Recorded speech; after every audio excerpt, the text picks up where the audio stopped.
दोस्तों, अमेरिका और इजराइल लगता है कि अब चाहते नहीं हैं कि ये डील हो पाए, क्योंकि जिस तरीके से बीते दिन ईरान ने हमला किया, फिर उसके बाद इजराइल ने हमला किया, और इन हमलों के बाद डोनाल्ड ट्रंप की जो भूमिका रही वो ईरान ने भी बताई कि इसमें पूरी तरीके से जो सेंटकॉम है उसका पूरा हाथ था, और सेंटकॉम के कोऑर्डिनेशन में ही ये हमले ईरान पर हुए। खास तौर पर ईरानी पेट्रोकेमिकल फैक्ट्री पर जो हमला हुआ।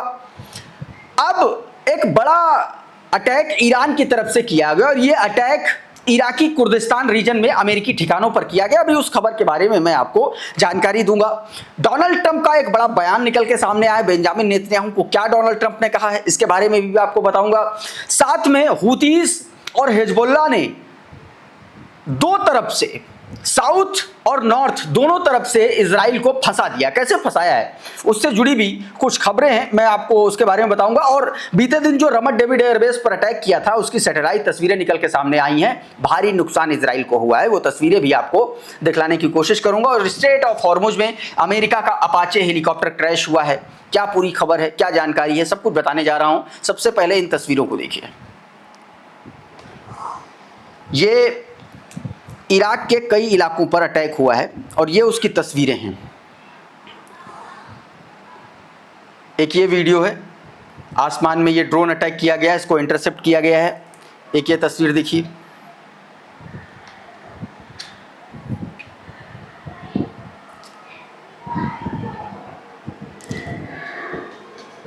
कुछ और तस्वीरें दिखाता हूँ। रात के लगभग 10 बजे के आसपास का ये अटैक, ये देखिए। स्थानीय लोगों ने वीडियो शूट किया है और उससे समझ में आ रहा है कि दरअसल बड़ा अटैक किया है। हालांकि अभी तक नुकसान कितना हुआ है, कोई मारा गया है, कोई हताहत है, कितने लोग हैं, उसके बारे में अभी तक जानकारी निकल के सामने नहीं आई है। लेकिन यह है कि अटैक किया गया है और इसमें अमेरिका ने भी, जो उसके थर्ड इंटरसेप्टर्स हैं, उनने जो है मिसाइल्स को, ड्रोन्स को इंटरसेप्ट करने की कोशिश की है। मारियो नफाल का एक ट्वीट देखिए, बताया गया है इन्होंने कि रिपोर्ट्स के अनुसार कई ड्रोन सरोन खालिफान के आसपास इलाकों को निशाना बना करके भेजे गए थे। ये एरबिल क्षेत्र के पूर्व में स्थित हैं ठिकाने। बताया जा रहा है कि अमेरिकी एयर डिफेंस सिस्टम ने ड्रोन्स को रास्ते में ही इंटरसेप्ट कर लिया ज़्यादातर को। फिलहाल किसी बड़े नुकसान या हताहत होने की आधिकारिक पुष्टि अभी तक नहीं हुई है। इस घटना के बाद बताया जा रहा है कि क्षेत्रीय तनाव और बढ़ सकता है, क्योंकि अमेरिकी सैनिक एक बार फिर से ऐसे संघर्ष के बीच फंसते दिखाई दे रहे हैं जिसका असर इराक की धरती पर पड़ रहा है। वहीं कुछ लोगों का कहना है, एनालिस्ट का कहना है कि इस तरह की घटनाएं इराक की संप्रभुता, सॉवरेनिटी पर भी सवाल खड़े करती है, क्योंकि उसका भूभाग क्षेत्रीय शक्तियों के टकराव का मैदान बनता जा रहा है। और ये बात एकदम सही है, क्योंकि इस बीच ईरान ने एक के बाद एक कई अटैक किए हैं, और ये अटैक सीधे तौर पर अमेरिकी सिंपथाइजर्स पर किए जा रहे हैं। इससे पहले भी पीएके के हेडक्वार्टर पर अटैक किया था, उसमें कई लोग मारे गए थे, ऐसी भी खबरें निकल के सामने आई थी। एक और ये वीडियो देखिए, ये डायरेक्ट हिट का वीडियो बताया जा रहा है, ईरान ऑब्जर्वर ने जारी किया। ये एक हाईवे से शूट किया गया वीडियो, बड़ा अटैक किया है।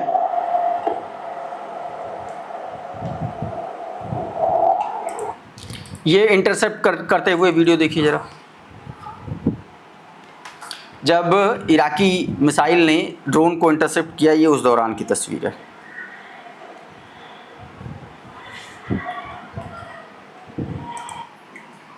रेयान रोजबियानी भी बता रहे हैं कि reports of Iran shooting down and intercepting a US patriot missile interceptions above Erbil Iraq. सीधे तौर पर मतलब ये जानकारी दी गई है, इराक के एरबिल के ऊपर ये जो घटनाक्रम हुआ, जो वीडियो आप देख रहे हैं, ये वहाँ का है।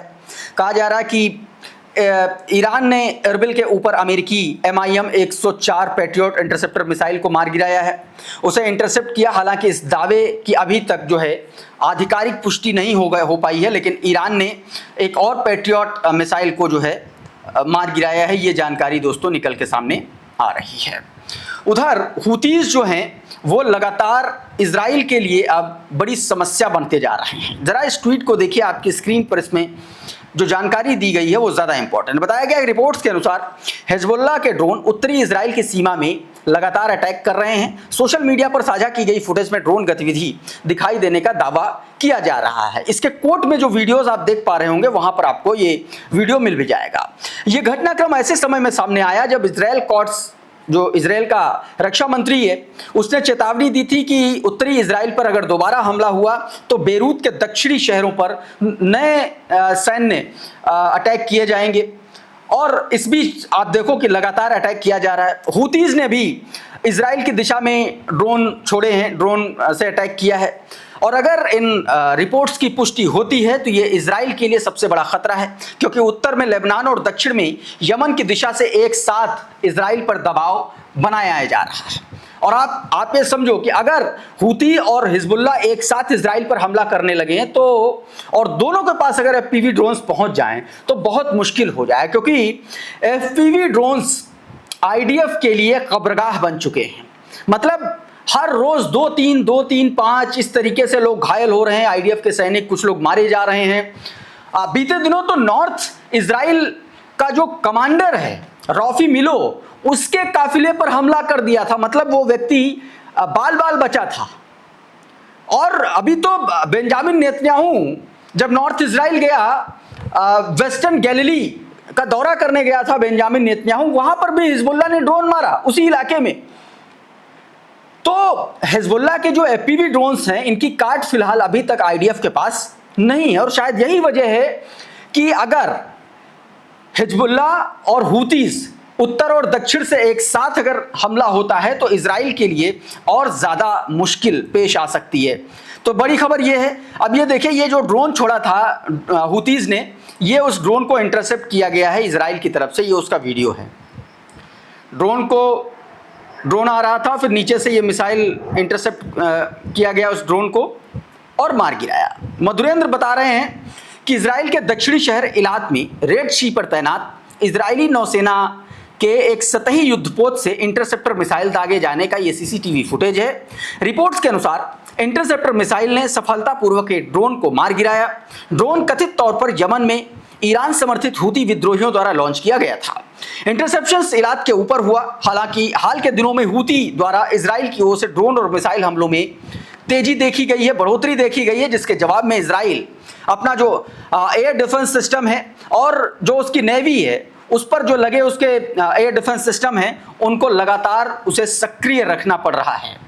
इस बीच एक खबर और है, और यह खबर स्टेट ऑफ हॉर्मुज से है। स्टेट ऑफ हॉर्मुज में न्यूयॉर्क टाइम्स के मुताबिक यह खबर है, बताया जा रहा है कि अमेरिका का जो अपाचे हेलीकॉप्टर है वो क्रैश हो गया है। खबर यह है कि इस क्रैश में दोनों पायलट को सुरक्षित निकाल लिया गया है, रेस्क्यू कर लिया गया है। ये ट्वीट देखिए करंट रिपोर्ट का। कहा गया कि सोमवार को AH-64 अपाचे अमेरिकी gunship helicopter state of Hormuz के पास दुर्घटनाग्रस्त हो गया। हेलीकॉप्टर में सवार दोनों चालक दल के सदस्यों को सुरक्षित बचा लिया गया है। फिलहाल यह स्पष्ट नहीं है कि हेलीकॉप्टर ईरानी फायरिंग की वजह से गिरा या फिर किसी तकनीकी खराबी का शिकार हुआ। यही जानकारी दोस्तों न्यूयॉर्क टाइम्स की रिपोर्ट के हवाले से सामने आई है। मामले की अभी भी आधिकारिक जांच जारी है और दुर्घटना के कारणों को लेकर के अभी तक अमेरिका की तरफ से कोई ऑफिशियल उसका वर्जन नहीं आया है निकल के सामने। इधर ओमान के तट के पास 24 भारतीयों की जान जाते जाते बची। हालांकि ओमान की मदद से भारतीय तटरक्षक बलों ने उन 24 चालक दल के सदस्यों को सुरक्षित बचा लिया है। यह वीडियो उसी रेस्क्यू का है, आप देखिए सीधे तौर पर, और यह बीते दिन का वीडियो है। बताया जा रहा है कि ओमान तट के पास मिसाइल हमला हुआ और उसमें 24 भारतीय नाविक जो है फंस गए। उसके बाद उनको सुरक्षित बचाया गया। आईसीजी के अनुसार ओमान तट के पास पलाऊ ध्वज वाले तेल टैंकर MT मार्विक्स पर मिसाइल हमले के बाद 24 भारतीय चालक दल के सदस्यों को सुरक्षित बचाया गया है। 8 जून को दोपहर करीब 2:20 पर MRCC मुंबई को इस हमले की सूचना मिली। इसके बाद जहाज ओमान के मसीराह तट के पास लंगर डाले हुए था। सूचना चालक दल के एक सदस्य के परिजन द्वारा दी गई। शाम करीब 5 बजे ओमान मैरीटाइम सिक्योरिटी सेंटर ओएमएससी ने पुष्टि की कि ओमान नौसेना के हेलीकॉप्टर ने सभी 24 भारतीयों को सुरक्षित निकाल लिया है और सभी नाविक जो है सुरक्षित हैं। और ये देखिए, ये शिप पर जबरदस्त आग लगी हुई थी और उसके बाद ओमान के जो तटरक्षक दल हैं उन्होंने इन भारतीय नाविकों को सुरक्षित बाहर निकाला है। बीते दिन जो अटैक ईरान की पेट्रोकेमिकल साइट पर हमले के जवाब में ईरान ने इजराइल के रमत डेविड एयरबेस पर किया था, उसकी सैटेलाइट तस्वीरें भी सामने आ चुकी हैं। उन तस्वीरों में दावा किया जा रहा है, बताया जा रहा है कि रमत डेविड एयरबेस पर डायरेक्ट हिट हुआ था और काफी नुकसान हुआ है। यह तस्वीर आप साफ तौर पर देख सकते हैं। 8 जून 2026 की यह तस्वीर यानी कि बीते दिन की तस्वीर है, सैटेलाइट इमेज है। लाल घेरे में आप उठता हुआ धुआं इसमें देख सकते हैं।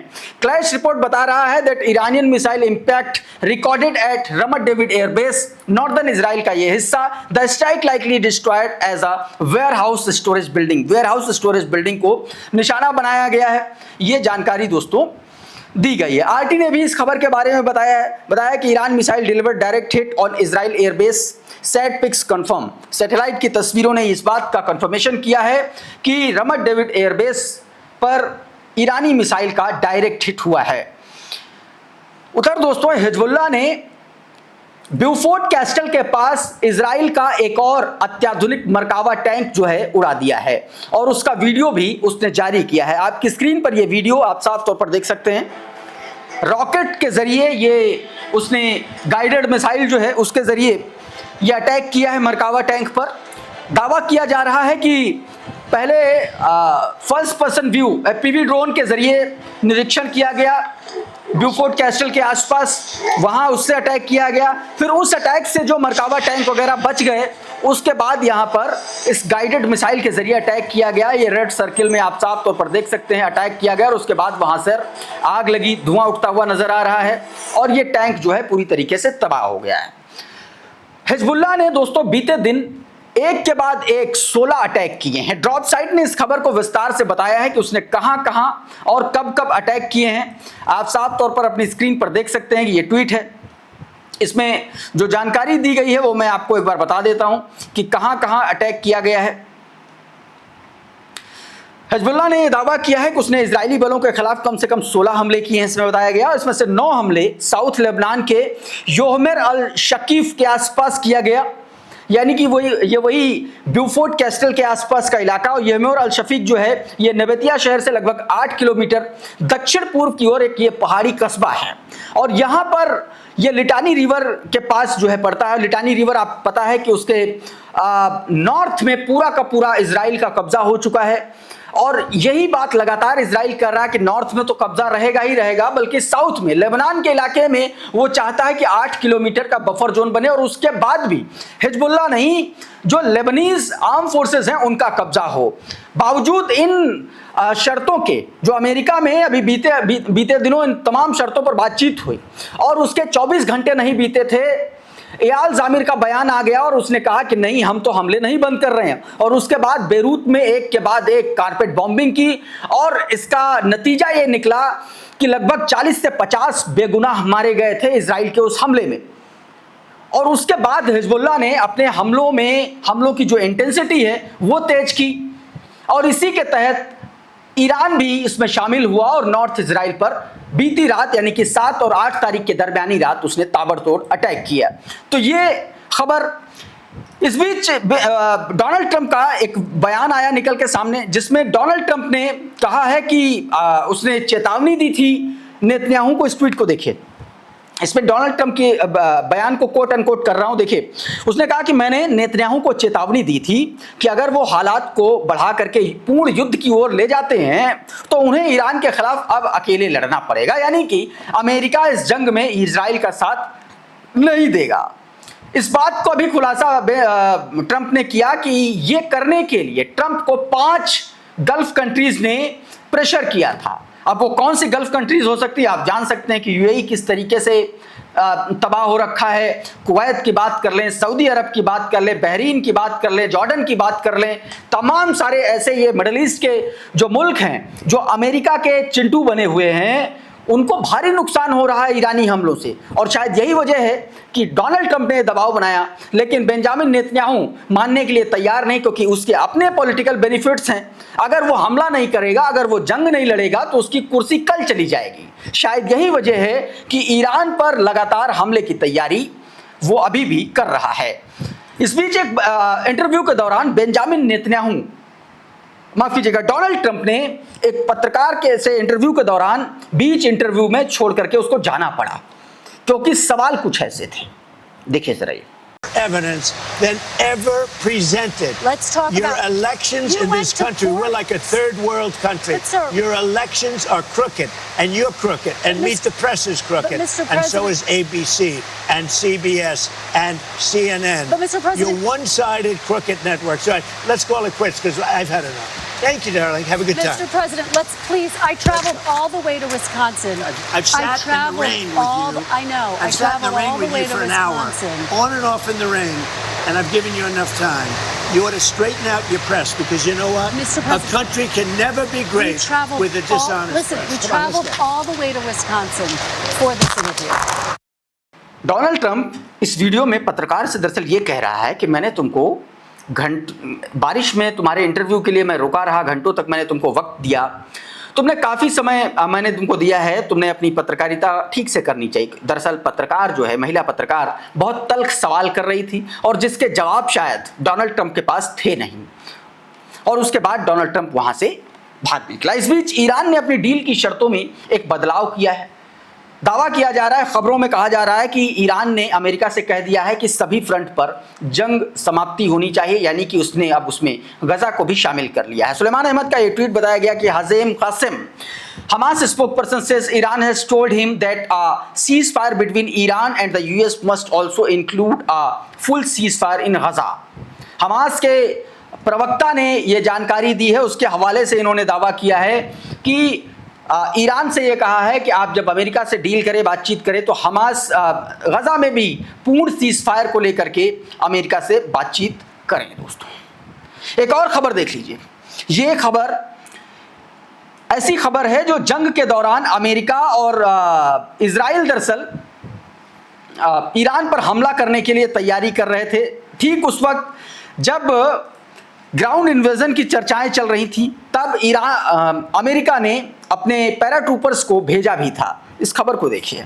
रिपोर्ट के अनुसार पेंटागन ने सार्वजनिक रूप से केवल इतना बताया था कि 82nd एयरबोर्न डिवीजन को मध्य पूर्व भेजा जा रहा है, लेकिन केन क्लिप्सन द्वारा प्राप्त की गई कथित तैनाती आदेश के गंतव्य के रूप में इजराइल का उल्लेख होने का दावा किया गया है। बताया जा रहा है कि विशेष रूप से प्रशिक्षित पैराट्रूपर्स 7 अप्रैल को टेम्पररी ड्यूटी आदेश के तहत भेजे गए थे, इजराइल भेजे गए थे। दावा है कि संभावित भूमिका में अमेरिका इजराइल के एक संयुक्त सैन्य अभियान से जुड़ी हो सकती है। यह भूमिका जिसका लक्ष्य ईरान के प्रमुख तेल निर्यात केंद्र खार्ग आइलैंड और उसके तटीय क्षेत्रों पर नियंत्रण स्थापित करने का हो सकता है। रिपोर्ट में यह भी तर्क दिया गया है कि यदि ऐसा कोई अभियान खाड़ी देशों के सैन्य अड्डों से शुरू किया जाता तो संबंधित सरकारों की अनुमति आवश्यक होती, जबकि इजराइल से संचालन करने पर ऐसी राजनीतिक बाधाएं कम हो सकती हैं। इसके अलावा दावा किया गया कि इस तैनाती से जुड़ी एक इकाई पिछले लगभग 2 महीनों से इजराइल में मौजूद है और किसी संभावित आदेश की प्रतीक्षा कर रही है। यानी कि जो ईरान में जमीनी घुसपैठ का प्लान है वो अभी पूरी तरीके से कैंसिल नहीं है और किसी भी वक्त, और यही वजह है, देखिए आए दिन, अभी कल भी MQ-1 जो उसका टोही ड्रोन है अमेरिका का, इजराइल का, उसको मार गिराया ईरान ने, और आए दिन इस तरीके के ड्रोन गिराए जा रहे हैं। इसका बहुत सीधा सीधा मतलब यह है कि पहले यथास्थिति समझो जाकर के, कहाँ कहाँ मिसाइल लॉन्च सिटीज़ हैं, साइट्स हैं, कहाँ जो है खार्ग आइलैंड पर कौन से स्ट्रैटेजिक पॉइंट हैं, ताकि एक पूरा डेटा इकट्ठा हो सके और उसके बाद जो है ये ग्राउंड इन्वेजन किया जा सके। कम से कम इस रिपोर्ट से ये बात समझ में आ रही है। इस वीडियो में बहरहाल इतना ही। बहुत बहुत शुक्रिया, बहुत बहुत धन्यवाद। आप जुड़े रहिए आपके अपने चैनल द लाइव टीवी के साथ। नमस्कार।